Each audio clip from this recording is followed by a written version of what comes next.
Hello, our friends, Evolutionary Energy Arts family. Hello there, welcome back.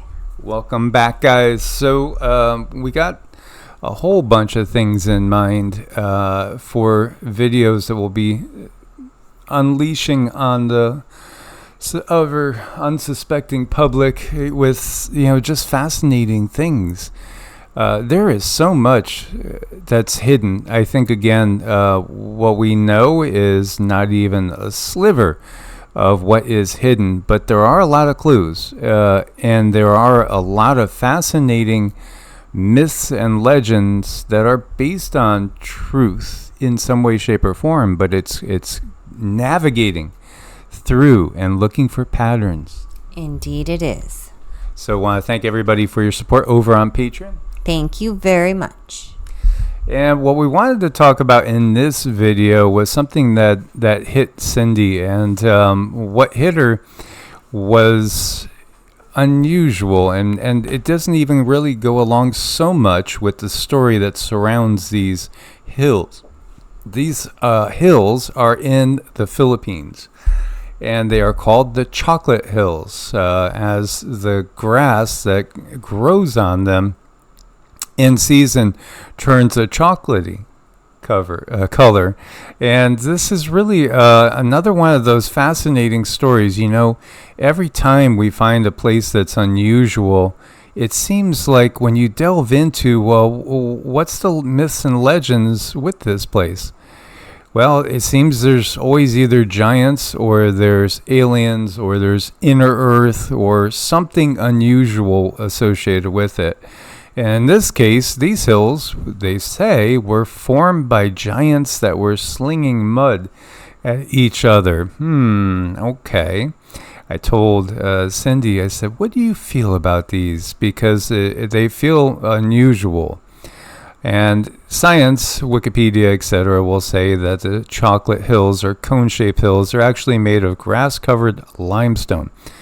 This grass turns brown like chocolate in the dry season. Okay, so limestone deposits. Yeah, I think there's something else here. Again, if we want to really be truthful, modern science is all about covering up a really unusual history that will blow people's minds, so they do it in a way that they think people will buy.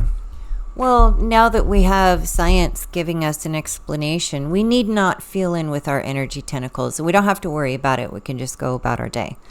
That's what science is for. And it continues to get rewritten every time someone figures something out and says, hey, that's not true. They get together and they write a new book, and they're paid very well for it. So their efforts definitely don't go unnoticed. And there's many who will just follow the money and write down, whatever the controllers want them to write down. But when I looked at this, immediately insects came. These are insects, and particularly of an ant-like nature. These are ant people, not little insects and not crawly ants that we see on the ground. What came was ant people, and I really believe that there's probably other types of ants. I didn't get just one species of ant. I got several different species of ants. So that's the information that came in on this. I thought it was really curious, and it definitely does not go along with the native stories. It does not go along with science, and but this is what we have. So I found it interesting. It seems like they did come here with a purpose, with an intention to help other people, to help build, and they needed their own little colony. They needed their own little space. And I like these depictions because it's showing them how they use their energy. Ants have these little antennas, which are very, very important for the drawing in of energy. Like we as humans can do it, using Qigong, or we can even draw in energy using some other Tai Chi or some other meditations, moving meditations. These guys are just drawing in energy all the time, so it's just there at the ready when they need it. And this right here depicts that. Yeah, we've actually done videos. This is again from Hopi land, let's say, and the connections between the Hopi and Tibet and the Tibetan people have been noted by others as well. And when we realize again, a lot of these stories, they just keep repeating themselves time and time again. The Hopi say that the ant people led them inside the earth at the Younger Dryas Cataclysm. That's what I think the event was, that flood story that they're talking about. In fact, when we look to the repopulation of the earth after that event, it is interesting. Again, you have a non-human group interfering and trying to help humans who kind of are, not in the know as to the bigger scheme of things and what's happening. And they do save human lives. If it wasn't for the ant people, the Hopi may not be. And they were taken down into these catacombs. And, these catacombs extend all the way from Hopi land. And if you're unfamiliar where that is, Hopi reservations are right over by the border of New Mexico and Arizona. And I've shared with you guys in the past the feelings that I've gotten when you're over in Winslow, Arizona, which is not too far really from where the current Hopi reservation is. And it's one of dread, and it's one of destruction coming from the sky. Suddenly, people terrified, people running, not understanding what's going on. And, a cataclysm truly of the like that we see in the big movies, like 2012 and all those, where it's just mind-boggling, the destruction going on. I do think that the American West is, for so much of it, off limits. Why does it cost so much to buy a piece of desert that's not really productive land like you could have if you go east of the Mississippi, or if you even go over to, say, like Arkansas and Missouri? Certainly, many other states are very, very, very blessed with fertile soil, lots of rainfall, rivers, streams. Yet, when you look to, say, again, Wyoming and even Nevada, 85% of Nevada is not for sale, will never be for sale. It's under government control. When you look to Ridgecrest, when you look to that area, that there's a big military base on. The military base is right where stories say there's an inner earth entrance. And, it is catacombed, again, with tunnels that connect all over throughout the United States and out beyond the United States. The fact is, there's a lot of other inhabitants on Earth besides those of us that live up on the surface. They still are here. You look to your mythologies and, you have the gods on Olympus, but then you also have these beings inside the earth that are viewed as gods again. This is all part of a bigger picture. There's so many beings of vast intelligence and all different levels of intelligence that are inhabiting our space right where we are, some right underneath our feet. We've felt this too. I mean, we were out in the desert and we went to a power pole and it was pulsating weirdly, and for one, I was saying, why is the power pole here? It just seems strange that there's these power poles here and there's nothing else there. They don't really connect to anything, and it goes down into the ground. And then the sounds and the vibrations coming out of the ground, obviously this is where we were, again, military base. It's part of Nellis. It's part of, that whole complex that includes Area 51. And, there's evidence. I mean, we found barefoot humanoid footprints that were really large in the desert, in the middle of nowhere, and nobody in their right mind would be walking where we were walking barefoot when the temps get up to 115, and it's just insane. Yet it was. And what was it right next to? A mine shaft. Yeah, an abandoned mine shaft, and again, leading into the earth, and this is something that's repeated. These beings, the ant people, are benevolent, and in fact, we've gotten that their planet is actually closer to us than Mars or Venus, and we just can't see it because Project Bluebeam. Well, the sky your entire life has been a blue beam, project. It's been hiding things like the planet of the ant people because their energy is benevolent, and they do care about us, and they're good beings that have helped humanity survive the cataclysms that have been carried out on humanity by the real control system in the past. So here we're looking at these depictions again from Arizona, New Mexico area, but the ant people are all over as well. And these are not grays, even though some might confuse them with grays. They're not grays. And there are many different classifications of grays too. Some are not biological at all. Some are completely robotic, completely technology. Others, many are combinations of both. And then some are actually benevolent beings, but most of the ones that we encounter are actually working for the controllers. But again, I just wanted to stress that the ant people are not working for the controllers. No, they're not. They're very much a free species who have gone through what we are going through, and they've been used for their energy. They've been used for their strength.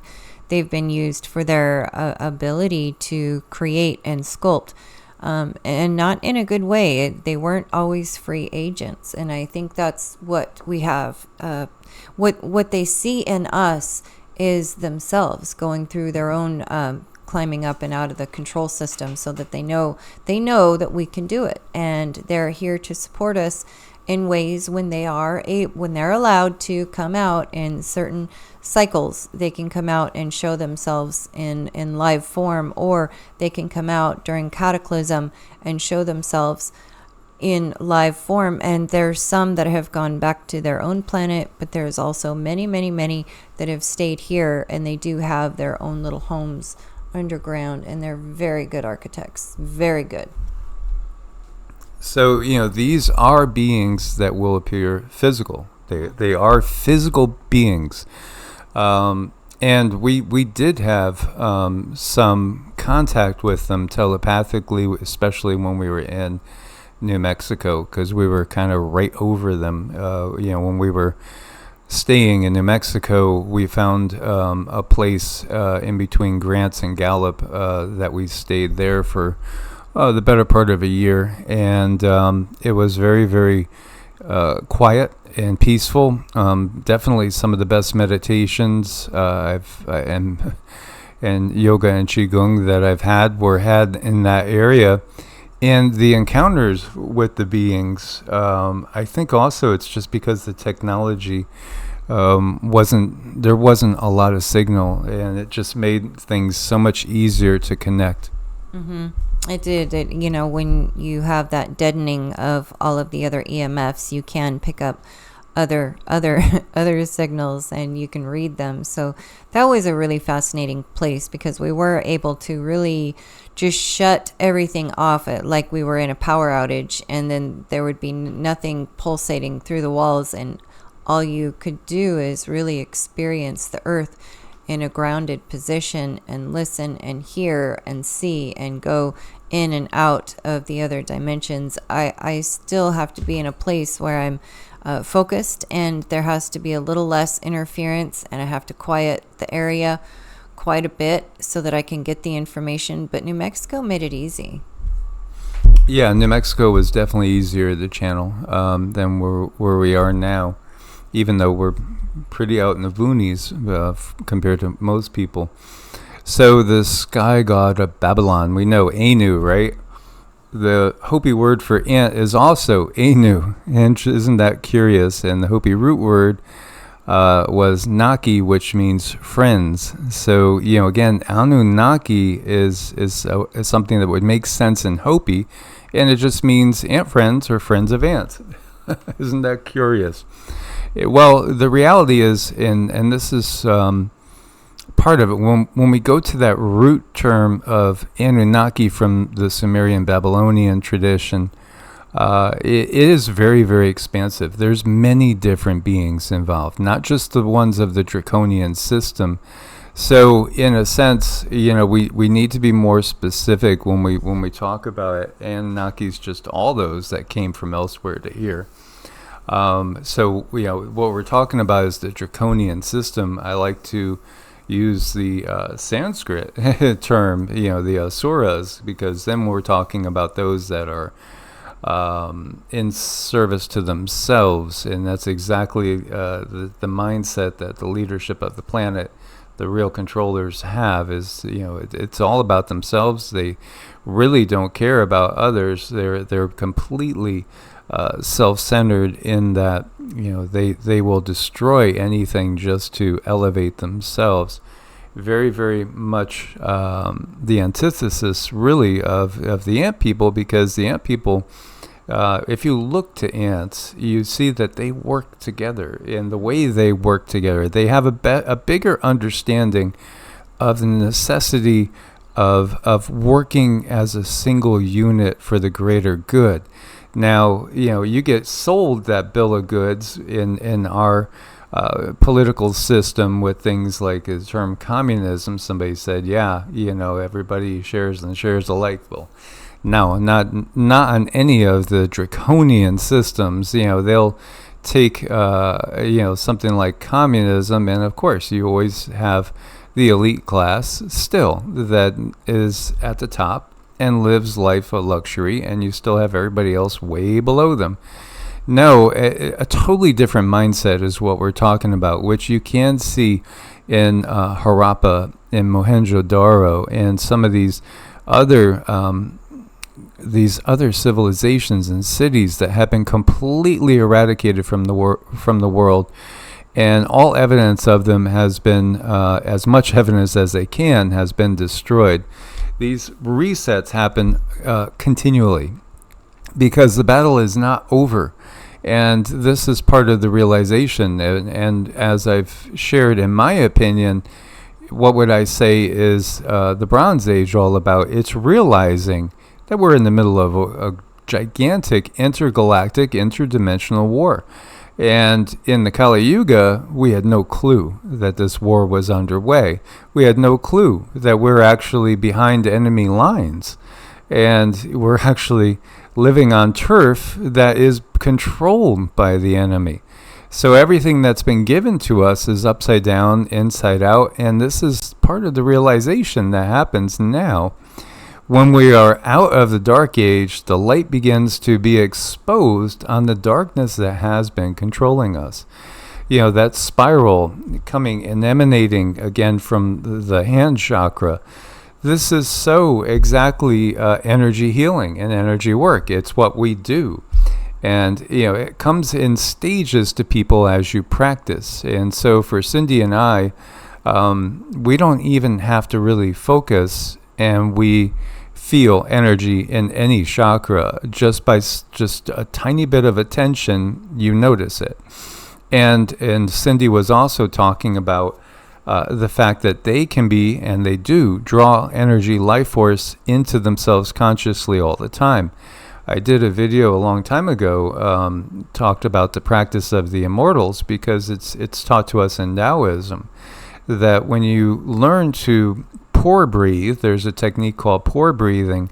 That's really what has healed me over the years. Anytime I felt a little bit ill, I would pore breathe, and that wipes it away, because you're taking in the life force. And so you are really nourishing the energy body, which then does energize and nourish the physical body.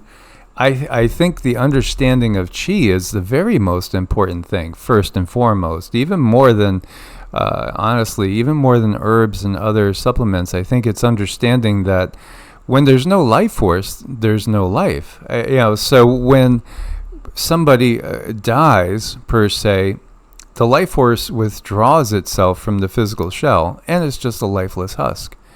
Now you can draw more life into you consciously through just simply conscious breathing. Beings like the ant people that we're talking about understand this. So they train themselves to be drawing energy into them all the time. And this is something that much of the time, this is what I do, unless I get caught up in things and start to, go off on a different tangent. But most of the time, I will remember to breathe in this manner throughout the day. And so it becomes subconscious. And this will boost your immune system. And this is part of what we talk about with boosting your immune system for the times ahead. Your Wei Qi field, which is your external force field that protects you against anything that's out there. When your Wei Qi field is strong, then your likelihood of getting sick is very small. It's all about the energy it is. And beings like these are some of the beings that have taught us many of these secrets, and that's why they are revered. And these are not secrets with real, true, free people throughout the universe. These are only secrets because we are under a dark, dark system that doesn't want healthy people. We were just talking with someone yesterday, and it just reminded me because we were talking about a video that we had made yesterday about not having a central authority. And the reason these controllers cannot allow people to understand their own energy is because they would lose the central authority, because anyone with enough focus and determination and dedication can continually regain energy, and it happens life after life after life. But what if everyone were doing the same thing and pulling in this energy? Their souls would be stronger, and when they come back, they're going to have even more influence. And they don't want that. They do not want that. So they keep this stuff completely hidden, secret. They make it so that it's just blasphemy to learn anything about it. Anything that the Vatican says that you need to do, you really need to turn that around, because they are just underneath the satanic system. I mean, they are the biggest ruse. They are the biggest load of poop out there is these religious people, and it's just so wrong, and I see it, and they're so big and they're massive, and they're the ones who make the rules, and they're the ones who say, oh, it's blasphemy. They're the ones who came in and made everyone afraid to believe anything different because of the torture that they do to people. And I don't want to go down a negative side, but you guys know what I mean. They definitely don't want us to know that the power dwells within us, and it's very, very strong. And we have these abilities to manifest in a big, big way. And they keep it to themselves because they want to keep the central authority. It works for them, but it doesn't work for us, and it's not the natural way of things. So as we move through the Yugas, their central authority is going to fall away, and we will find a more balanced way of being, and everyone will have the whatever abilities they need to manifest anything they need.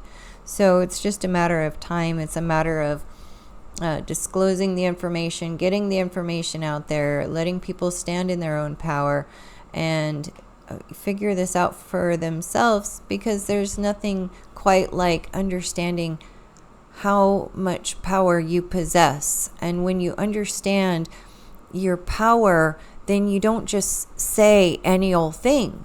You don't just hang out with anybody. You don't just go to any place, because you understand the energy inside of you is creating a change, and it's creating something that's different in the atmosphere, and we all have that capability. Absolutely. There's a lot of beings that would probably terrify you if you saw them, and yet are not malevolent and mean you no harm. We've encountered some of them out in the desert specifically, and we've encountered a lot of different beings. Oh man, it's just wild. But so did these people. They encountered them, and they were not afraid. In fact, they memorialized them, and they've also shared stories elevating them and what they've done to help. So, again, we look to our past and we'll see things, what Cindy was picking up on here is that what they're saying is that there were many different types of beings that came. Again, the guides came through and said there was over 100 different, species here, intelligent species, actively working on the restoration of Earth from Tiamat and the repopulation, the reseeding of all these different species on Earth, because they came from many other places. The life on Earth that you see today is representation of life throughout the galaxy. It is, and I think that's a really beautiful thing. So, when you're looking at all the bugs out there, know that there is something of a human form that is like them out there somewhere. This universe is absolutely huge, and anyone who thinks that we are alone, it has really been led down the wrong path, and that must be a really lonely thought, to think that, wow, the universe is so big, but it's just us. That feels like being a bobber out in the ocean. You have no central anything. It's just you, and you're just bobbing there, and there's nothing else. I mean, that is such a disempowering thought to put into people's minds and make them think you're it. You're just you. Doesn't get any better than this. Oh, no, that's not true. There's so much more out there than we realize if we just try to do something, just like this little puppy. It seems like the kitty is telling him, you can't get in here because you're not a cat. And the puppy says, oh, yeah, well, just watch this. I mean, all we have to do is try. We have to try and see what we are capable of. And the system is just sitting there telling so many that you can't do this, you can't do this. That's their favorite thing to do, is you have to do this, and you have to do that, and you have to be this way. And you just never know until you try, really. Absolutely.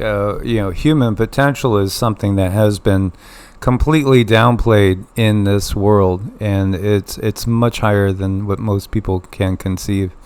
As always, guys, thanks for your support on Ko-Fi and Patreon. We couldn't do it without you. We look forward to your comments. Please do share other thoughts for deep dives into some fascinating stuff that you might not find elsewhere. Source bless, and namaste. Namaste.